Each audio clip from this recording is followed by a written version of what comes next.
RC, what was it about Texas A&M for you that, like, while other coaches are aligned with a program, they sometimes venture out, and you, for the most part, 53 years at A&M. When I was a young coach, I looked around and I knew guys that just bounced everywhere. But I looked at guys like Vince Dooley and both Sim Beckler and Frank Brawls and Darryl Rawl, and all those people could have gone other places. And they found a place that they fit, and they stayed there. And most of them had been I was at high school, I was at Kansas State before, but I got to A&M. I liked it here. I'd grown up in Texas. One of my dear friends, the first college campus that I was ever on was Texas A&M. I had Aggie in my hometown named Homer Stark, who my high school, Stark High School, was named after his father. And he took a liking to me. I knew him, first met him through his kids that went to school with me, and I was from the opposite side of town from where they lived. But he saw something in me and said, "Slocum, my boy, I got to take you up to Aggie Land." So we went to Bonfire, went to the game, and that kind of started my, real affinity for A&M, And so I watched them, and then I went off coaching and never dreamed that I would someday be here, much less be the head coach. And I kind of tracked Emory down when he was coming here. Actually, before he came here, I sent him a letter, and I was at Kansas State, and I told him I'd grown up in Texas. My high school coach, a guy named Ted Jeffries, was in the Texas High School Coaches Hall of Fame. And so I told him all the good stuff that I could think of, and I never heard back from him. And he was busy. They were, he was at Texas, and they were getting ready for the Cotton Bowl and all that. But anyway, one of my high school assistants, a guy named Ben Hart, I went over to see him. I was home for Christmas. They were preparing for the Bluebonnet Bowl. Houston was playing Colorado. And I went and watched practice, just try to learn some football. And I went there at lunch. We kind of took off to lunch, and he told me that Emory Ballard had the A&M job, and that he and Melvin, as soon as that game was over, they were both coming to A&M. And I said, "Oh God, man, I'd love to come with you." I feel like everything we've known about them the last few years was on display. All the good things that we know, and some of the struggles and how they were able to overcome those struggles. Yeah, I would say the biggest compliment to the program coming out of that game is that you can have such a strong second half against a really good opponent. Texas is not top 25. They're going to be in the bottom half of the league, but they've got a real first-round pick, and Trey Johnson may be the first overall pick in the draft, and they totally shut him down, and they forced him into his worst shooting night of his young career. But to be able to pull off a win against a great opponent like that and do it with Wade Taylor on the bench is not something I think that, and this may be unfair, even though they had good balances of talent, I don't think that's something that previous A&M teams over the last 2 years could have done, because they got other guys who can score. He's the head of the snake for that team.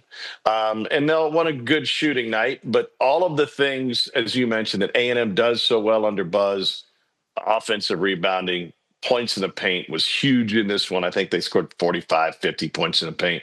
And Payne had a big part of that.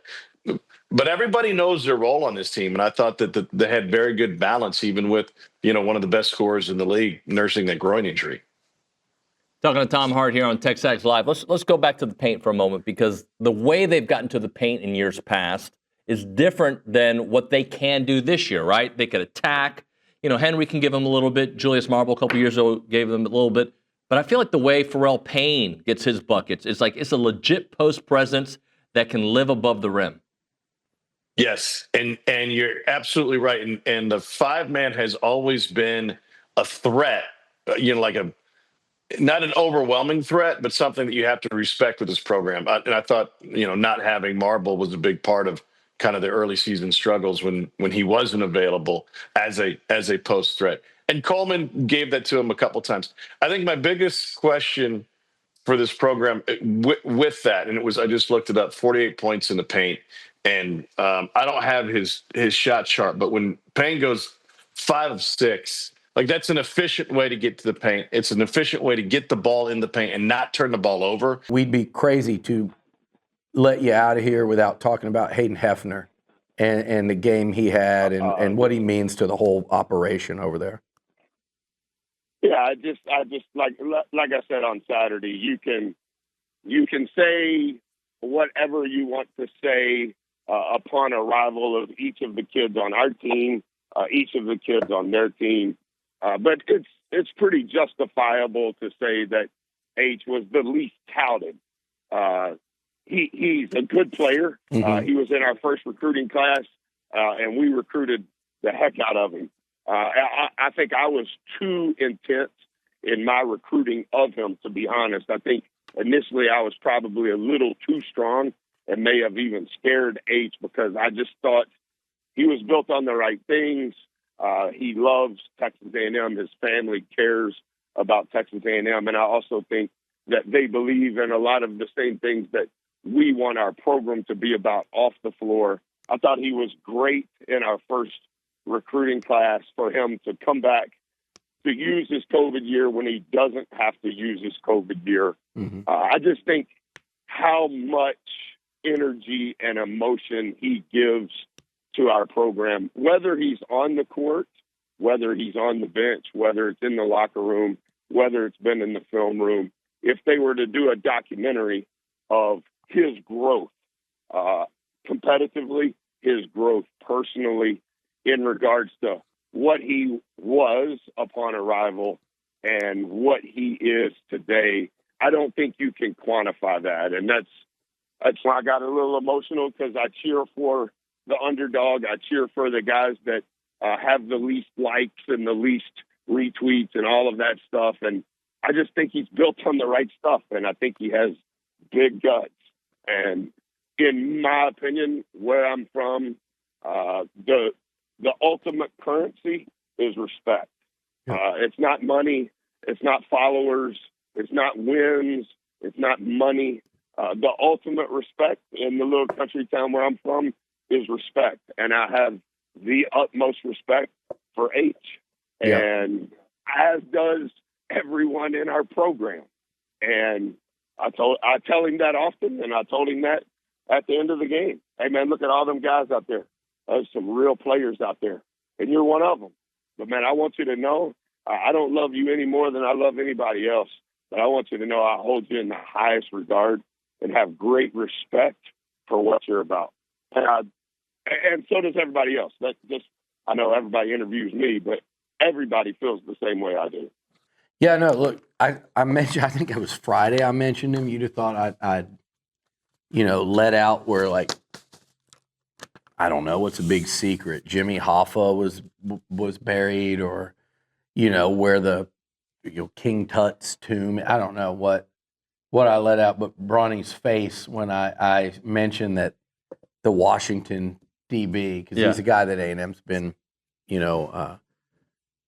they wanted to get him, and they got the opportunity to get him, and they did. He's a guy that they were pretty excited about going in the portal, and made that happen in very short order. I've been saying I wanted to see them add another versatile DB, and I think that's what he is. So I think, again, depth. He's had some good games against really good teams for UW, Michigan, USC, Penn State. So he's a guy that will walk in and be ready to play, ready to contribute, and ready to compete for, meaningful reps on the field. And because nothing is assured in this secondary, and I think he can play corner, he can play nickel. Right. And I think nickel, you've got Tyreek Chappelle, who was excelling at nickel. I think that was we talked so much about the loss of Le'Veon Moss and losing Basantis for about a month there. I think the loss people don't talk about nearly enough is Tyreek Chappelle and what he could have brought. I mean, Tyreek's pretty incredible what he was doing in no amount of time at nickel and what they thought he could be doing down the stretch. of the season in conference play. He'll be back. He'll be ready to go. He'll be 100%. But I think now you've got some flexibility and depth there, and it also gives you flexibility and depth at corner, where you've got Will Lee, you've got, you added Julian Humphrey. Who else?